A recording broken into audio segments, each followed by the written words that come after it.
Today for your flip lesson, we're going to be going over lesson 42, which is finding the volume of geometric solids. Okay, a lot of the solids that we're going to be working with are rectangular prisms as well as some irregular shapes, which we'll save that for example number 3. Okay. So for example number 1, here's our problem. We want to calculate the heating and cooling of a room. One of the factors that we like to look at is the room's volume. So here we have our classroom. We have a length of 30 feet, we have a width of 30 feet, and then we got a height of 10 feet. Okay? We need to find out what the volume of the room is going to be. One of the most basic formulas that we can use to find the volume of a room or the volume of a prism is volume is equal to length times width times height.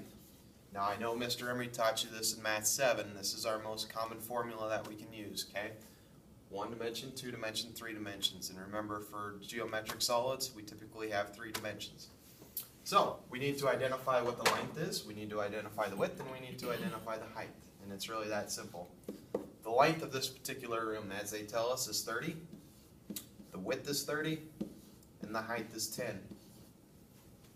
So there's your values. You plug them in. Now we simplify. 30 times 30 is going to get us 900. 900 times 10, we come up with our volume of 9,000.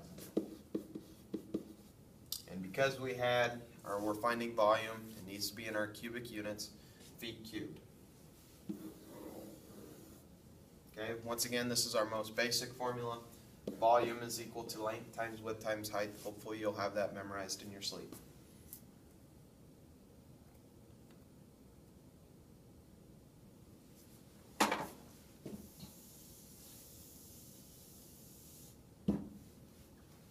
For example number 2, we're going to be looking at a cube.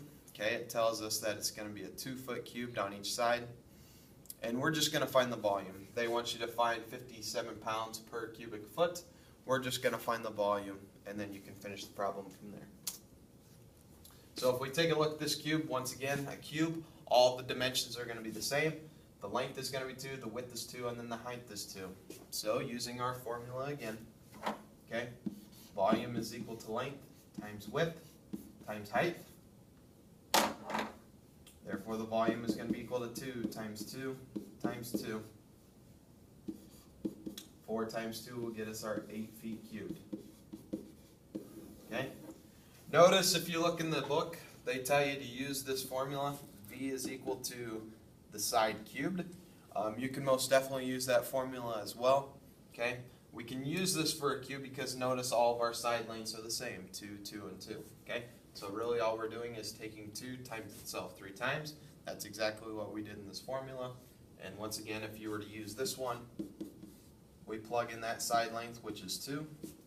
2 cubed, 2 times 2 is 4. One more time, 4 times 2 will get us that 8 feet cubed. Okay? So that'll be finding the volume of a cube. You can either use this formula right here, or once again, you can go back to your basic formula, length times width times height.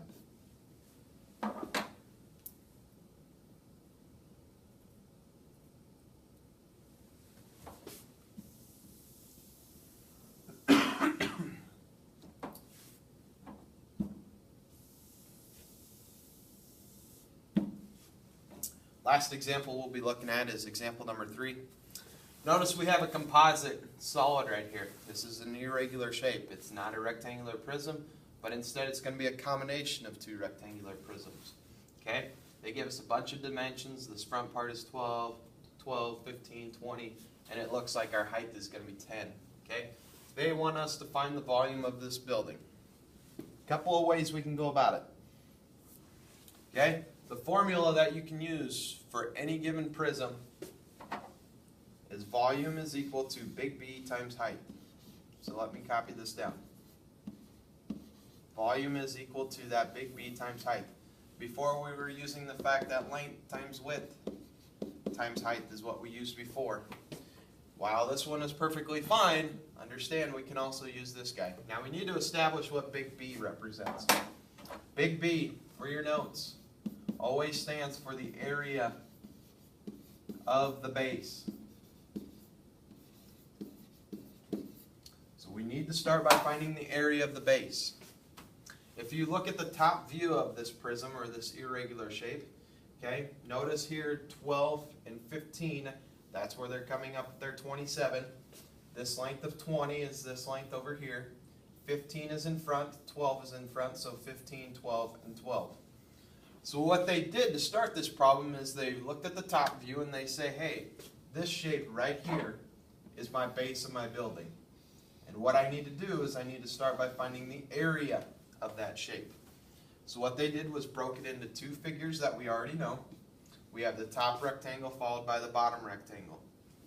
We have 27 times 20, length times width, we get an area of 540. Down below, 12 times 12, we get our 144. So if we take that 540 plus 140, we're going to come up with a grand total of 684 square feet. What does this represent again? Well, this represents our big B for our formula. Once again, this is the total area of the base. This is going to be the hardest part to this formula, is you've got to establish what big B is. Area of the base, I found the area of the top one, I found the area of the bottom one, I add those two areas together, and I get my total area. Once you get to this part, you're right at the finish line. You're just about done. Let's remember 684. Now what they show you here is this 684. That's what we came up with when we added those two sums together. And now lastly, what we need to do, that was our big B. All we got to do is take it times our height. This is our height right here, 10 feet. So they took their 684 times 10 feet, and they came up with their grand total of 6,840 feet cubed to represent the volume of this irregular solid. Okay? The trickiest part that you're going to have to work with is this big B right here. Okay? Big B, once again, area of the base. If you can memorize that, you're going to be off to a good start. The rest of it is just simply plugging in your height, which is 10, which you all know how to do. Okay?